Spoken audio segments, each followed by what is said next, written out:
Olá, bom dia, boa tarde, boa noite, alunos do 7º ano da Escola Dinâmica. Vamos iniciar hoje nossa aula de Geografia, mas antes de iniciar, eu não tenho lembrado se ontem eu coloquei para vocês aqui uma enquete que tia Fátima pediu para a gente fazer, para vocês colocarem ou lá no WhatsApp ou para mandar para o WhatsApp da coordenação de Magna, qual seria um país, uma cidade ou um estado do Brasil ou do mundo, que você teria um sonho de conhecer. Aí você colocaria lá no WhatsApp ou então no WhatsApp de Magna, da coordenação, que é uma enquete, que a gente está fazendo, como eu sou professor de geografia, aí tia Fátima me incumbiu de fazer essa enquete para vocês. Agora eu não sei qual a finalidade, aí depois ela vai dizer aí o porquê dessa enquete. Eu, por exemplo, eu tenho um sonho de conhecer várias partes do Brasil, eu conheço, tenho oportunidade de conhecer, já tive a oportunidade de conhecer o Nordeste inteiro, desde o Maranhão até o sul da Bahia, já conheci alguns outros estados, como Santa Catarina, como Rio de Janeiro, mas, assim, a minha vontade, na realidade, seria de conhecer o Brasil como todo, todos os estados do Brasil. É um sonho que eu tenho de conhecer, que eu já visitei, inclusive fora do país também. Eu já fui para Argentina, para o Chile, Uruguai e Venezuela, tive a oportunidade de conhecer também esses países também na América do Sul. Atualmente eu não tenho a menor vontade de sair da América do Sul para conhecer outros países de outros continentes, mas quem sabe se um dia aparecer a oportunidade. Mas o sonho, na realidade, que eu tenho, o meu sonho é de conhecer o Brasil como todo, todos os estados do Brasil. Esse é meu sonho em relação à viagem, Então, essa é a minha vontade de conhecer, na verdade, o sonho de conhecer todo o país. Já que a gente está falando isso agora, vamos então dar início aqui à nossa aula, falando da cobertura vegetal do território brasileiro. O Brasil é um país que tem uma grande extensão territorial no sentido latitudinal, norte e sul, e devido a isso vai apresentar uma grande variedade climática e automaticamente, como apresenta essa grande variedade climática, vai apresentar também uma grande variedade vegetacional, já que, como eu já falei para vocês em outras aulas, a vegetação é considerada o espelho do clima, como mostrado na figura, em virtude da sua climatologia predominante tropical, com temperaturas elevadas, chuvas abundantes, de grande parte do seu território. Nosso país apresenta uma cobertura vegetal de intenso verde, com formações vegetais que apresentam uma grande variedade de espécies e árvores muito próximas umas das outras. Inclusive, meus queridos alunos, eu vou pedir para que vocês façam para mim, que vai valer 2 pontos para ajudar na nota dessa prova de vocês agora, que eu corrigi ontem. Inclusive algumas notas foram um tanto quanto baixas, mas eu não vou dizer quem foi, na realidade, mas eu vou fazer esse trabalho agora para que vocês façam para mim um mapa do Brasil, tipo esse que está aí na página 292, mostrando todos os tipos climáticos e não, só os tipos vegetacionais encontrados no território brasileiro. Da mesma forma que você tem aí na página 292, você vai fazer em uma folha de papel pautado, juntamente também com a legenda é onde tem aí Amazônia, Cerrado, Pampa, Caatinga, Pantanal e Mata Atlântica. Você vai fazer esse mapa aí em uma folha de papel pautado e vai mandar para mim pelo WhatsApp, E aí quem mandar vai ganhar mais 2 pontos, acrescentado a esta nota dessa prova que vocês entregaram na escola, que eu corrigi inclusive hoje. Então, espero que vocês façam e me entreguem, ok? Falando sobre a questão vegetacional do Brasil. Você vai colocar lá, vai desenhar um mapa do Brasil, Agora não vamos fazer de qualquer jeito não, viu? Que só vai ganhar os 2 pontos se tiver sendo bem feito, ok? Em papel pautado, vocês vão fazer, vão tirar foto e vão mandar para mim. Não é? Bem organizadozinho, bem feito, não é de qualquer jeito, não. Só ganha os 2 pontos se estiver bem feito, ok? Então, o Brasil ele tem uma grande variedade vegetacional, não é? E algumas formações vegetais que não estão neste mapa aí são considerados áreas de transição de grande importância para a perpetuação de espécies, tanto vegetais quanto animais, no território brasileiro. Por exemplo, o mangue. O mangue é uma formação vegetal flúvio-marinha. O que é uma formação vegetal flúvio-marinha? Flúvio quer dizer rio, marinha mar. Então a formação vegetal que está entre o rio e o mar, formação vegetal flúvio-marinha. Por ele estar localizado entre o rio e o mar, animais que são endêmicos de rios, alguns deles acabam depositando seus ovos no mangue. E alguns animais que são endêmicos de mar depositam também seus ovos no mangue. Não são todos. E aí, quando esses ovos eclodem, a seleção natural faz com que o peixe que é do rio nade para o rio, que é do mar nade para o mar. Por isso, a importância, né, da formação do mangue. Porque o mangue nada mais é do que um berçário natural, tanto de espécies marinhas, quanto de espécies vegetacionais. Né? Existe uma grande variedade de mangues. Existe o mangue vermelho, né? Também chamado de Rhizophlora mangli, o mangue branco, chamado de Laguncularia racemosa, o mangue preto ou canoé, chamado de Avicennia, e o mangue de botão, chamado de Conocactus erectus. Mas só se apeguem a 3 tipos de mangue: o mangue branco, o vermelho e o mangue preto. Né? Como é que a gente consegue distinguir, né, se o mangue é branco, preto ou vermelho? É justamente no caule da vegetação. Né? Ele vai mostrar uma coloração diferenciada, nesse caso aí, da formação do mangue, né?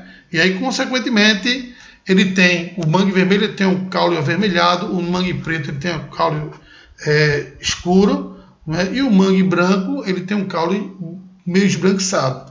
O mangue ele vai apresentar raízes aéreas, né? Por que apresenta raízes aéreas? Porque a lama do mangue, meus queridos, são uma lama que não possui oxigenação. E é uma lama rica em bactérias, porque a bactéria é um ser anaeróbio. Ele não necessita de oxigênio para sobreviver. E aí, consequentemente, a raiz do mangue ele sai do solo, né, para tentar respirar fora dele. Né? E o mangue é considerado uma vegetação do tipo halófita. O que é uma vegetação halófita? Uma vegetação halófita é aquela que é adaptado a um solo com alto teor de salinidade.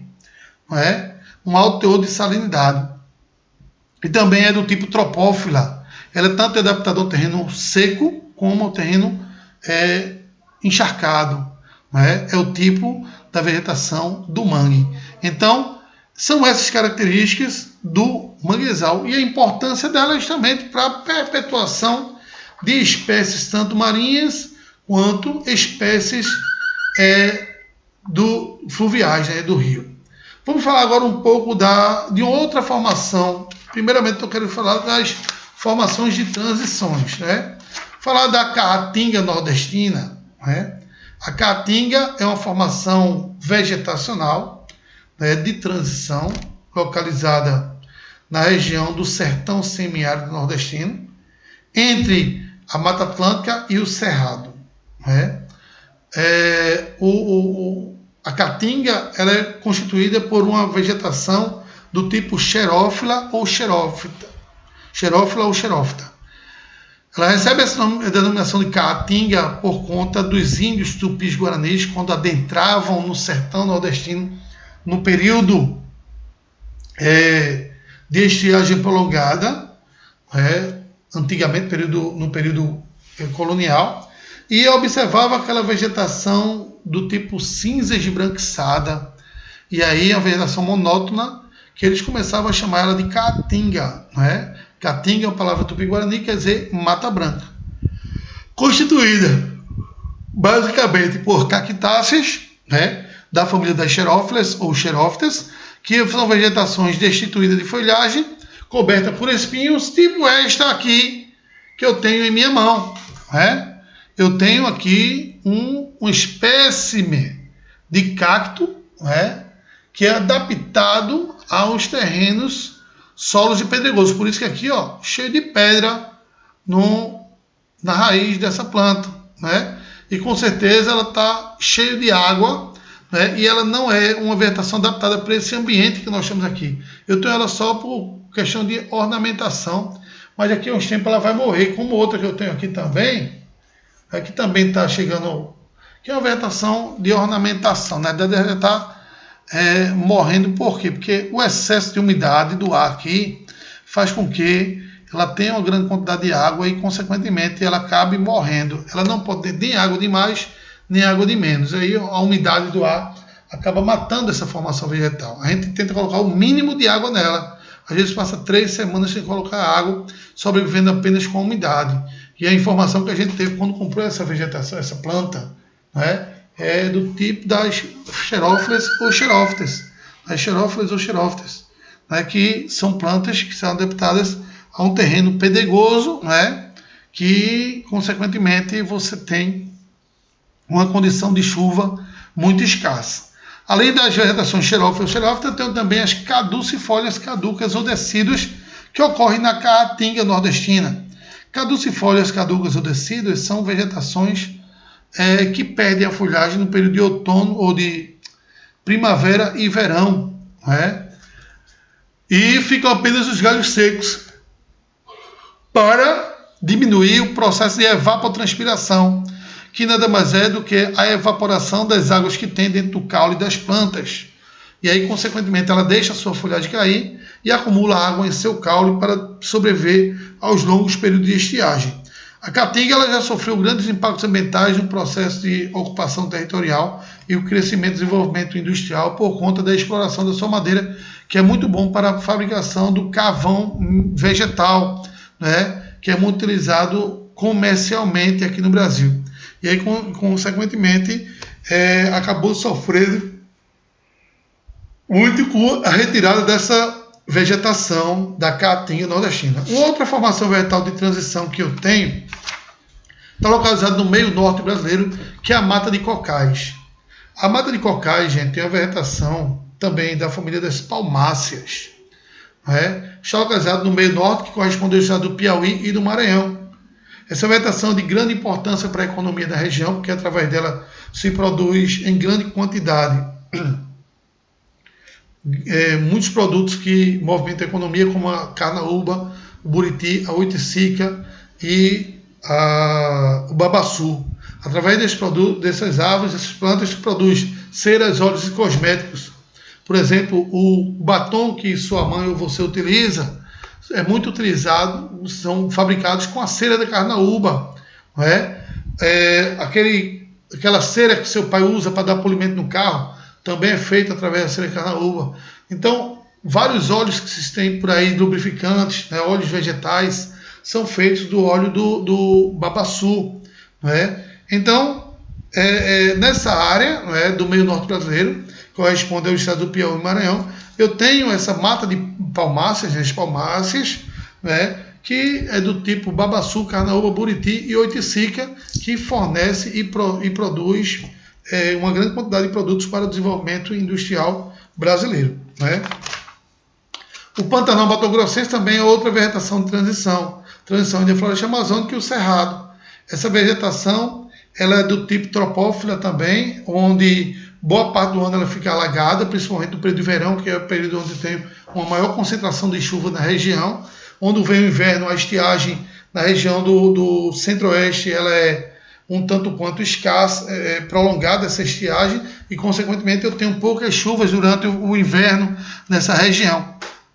E aí o Pantanal, ela, assim como a floresta amazônica, divide-se em 3 patamares vegetacionais. Uma vegetação de pequeno porte encontrada dentro do leito dos rios, outro de médio porte nas margens do rio e de grande porte localizado longe do leito dos rios e, consequentemente, ela nunca é inundada nem no período da pré-mar, que é o nível mais alto da maré. Vamos agora falar das principais formações vegetais encontradas no Brasil. A Mata Atlântica é a primeira que a gente vai falar aqui. A Mata Atlântica é um bioma, né, uma cobertura vegetal que ocupou basicamente o território litorâneo brasileiro durante muita época até o período colonial. Durante o período colonial até os dias atuais, essa Mata Atlântica ela foi reduzida em torno de 8% de cobertura vegetal nativa, né? E aí, consequentemente, isso devido à exploração do homem e por conta do crescimento das grandes cidades industriais que nós tivemos aqui no litoral, já que essa vegetação é típica da região litorânea. E aí houve a necessidade de retirada das coberturas vegetais de Mata Atlântica e o que resta hoje estão ocupadas em APAs e APPs. O que são APAs? Áreas de proteção ambiental. E APPs são áreas de proteção permanente. A Mata Atlântica ela tem como seu bioindicador a imbaúba. Imbaúba é aquela árvorezinha que o bicho preguiça se alimenta muito dela, com tronco oco, né, e folhas arredondadas.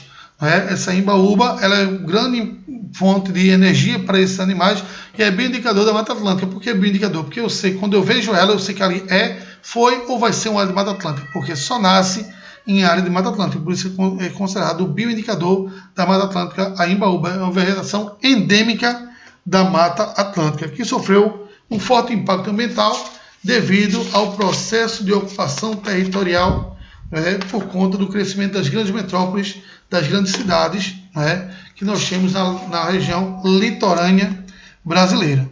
Falar agora um pouquinho sobre a mata de araucária, a vegetação típica do sul do Brasil, corresponde às áreas de Paraná, Rio Grande do Sul, Santa Catarina, uma parte do sul de São Paulo e uma parte do sul de Mato Grosso do Sul. Eu vou ter as matas de araucária, também chamada de araucária angustifolia, formada por uma folhagem aciculifoliadas, ou seja, em forma de agulha, para evitar o contato com a fio durante o outono e o inverno. Ela tem formas de agulhas. Essa mata de araucária hoje no território brasileiro só restou cerca de 1%, porque ela tem um imenso potencial em termos de produção de celulose e papel e, consequentemente, acabou sofrendo, na realidade, esse forte impacto ambiental, não é, na região do sul do Brasil, sobrando apenas 1% da cobertura vegetal nativa. O pinhão da araucária é muito utilizado na gastronomia, né, da região sul do Brasil. Eu já tive a oportunidade de comer e tem um gosto muito parecido com caroço de jaca cozinhado. É aquele bem macento, mas é saborosíssimo, né? Muito bom. Para quem gosta, é uma excelente comida. Cozinha como se fosse feijão, com um pedaço de charque dentro. Né? E quando ele fica bem molezinho, você tira a caixa e come. Muito bom e é muito utilizado na gastronomia do sul do país. Né? É a formação da araucária. Vegetação do cerrado. O cerrado também é conhecido como a savana brasileira. Né? Savana brasileira por quê? Porque ele apresenta características muito parecidas com a savana africana, não é? Que é a formação vegetal que eu tenho na África. O que vai diferenciar a savana do cerrado só são as espécies animais. Enquanto no cerrado eu tenho animais de médio e pequeno porte, como alguns roedores, como o lobo-guará, como a onça pintada, como algumas cobras, né, que ocorrem naquela região. Né? Na região da savana africana eu vou ter elefantes, animais de grande e médio porte. Eu vou ter elefantes, vou ter girafas, vou ter leões, né? Então, que ocupa a região da savana. Quais são as características do cerrado? O cerrado era construído por casca grossa, troncos e galhos retorcidos, folhas raquíticas e peludas, não é? Raízes profundas, não é? E presença de gramínea, né? São características, e espinhos também, são características do cerrado. O que vai diferenciar o cerrado da caatinga nordestina é que na caatinga eu não tenho a presença de gramínea, o restante é a mesma coisa. Então, a diferença entre o cerrado e caatinga é que no cerrado eu tenho gramínea e na caatinga eu não tenho a presença de gramínea, ok? O cerrado também foi fortemente impactado, né? Retirado a cobertura vegetal muito para a produção também de carvão mineral, carvão vegetal, não é? Que movimenta a economia do centro-oeste brasileiro e do Brasil como um todo, né? Então são formações típicas do Brasil central. Falar agora sobre os campos e pampas localizados na região sul do Brasil, ou seja, nas planícies do Rio Grande do Sul, recebe a denominação de campos limpos, né, composto basicamente por gramíneas e vegetação adaptada a temperaturas muito reduzidas, principalmente no período de inverno. Quando eu tenho presença de campos sujos, é quando eu vou ter a presença de alguns arbustos aqui e acolá, né, essa formação típica do sul do Brasil, né, é chamada de campos, ok? E a floresta amazônica, né, o domínio amazônico. A floresta amazônica é uma vegetação que ocupa a região norte do Brasil, né? Essa vegetação ela é do tipo densa, latifoliada, heterogênea e perene. Densa porque apresenta uma vegetação fechada que impede a penetração. Minha mãe, já eu saio daqui, viu? Tô terminando aqui já. Tô terminando já. Já tô terminando, tchau. Então, eu tenho uma vegetação densa porque ela é fechada, praticamente impossível de penetrar dentro da vegetação da floresta amazônica. Latifoliada apresenta folhas largas e arredondadas, porque elas protegem a vegetação de menor porte que está crescendo lá embaixo contra as chuvas abundantes que ocorrem na região. Heterogênea devido à grande quantidade de espécies vegetais, que a floresta amazônica é a maior floresta do mundo heterogênea. Ela é superada pela floresta boreal, né, que é a maior floresta do mundo, só que ela é homogênea, a floresta boreal. Só tem uma única espécie vegetacional, que é o pinheiro, né, é considerada a maior floresta do mundo, a boreal. A floresta amazônica ela é a maior do mundo heterogênea, né? E perene porque ela é verde o ano todo, ela nunca seca, ela sempre está verde, né? É a formação vegetacional típica da floresta amazônica. Divide-se em 3 patamares vegetacionais: a mata de igapó, vegetação encontrada dentro do leito dos rios, por isso considerada uma vegetação hidrófila de pequeno porte. A mata de várzea, às margens do rio, e é constantemente inundada quando o rio atinge a pré-mar, que é o nível mais alto da maré, e aí, consequentemente, essa vegetação ela é adaptada a 2 tipos de solo, um solo úmido e um seco, por isso considerada uma vegetação tropófila, né, que é adaptada a 2 tipos de solo.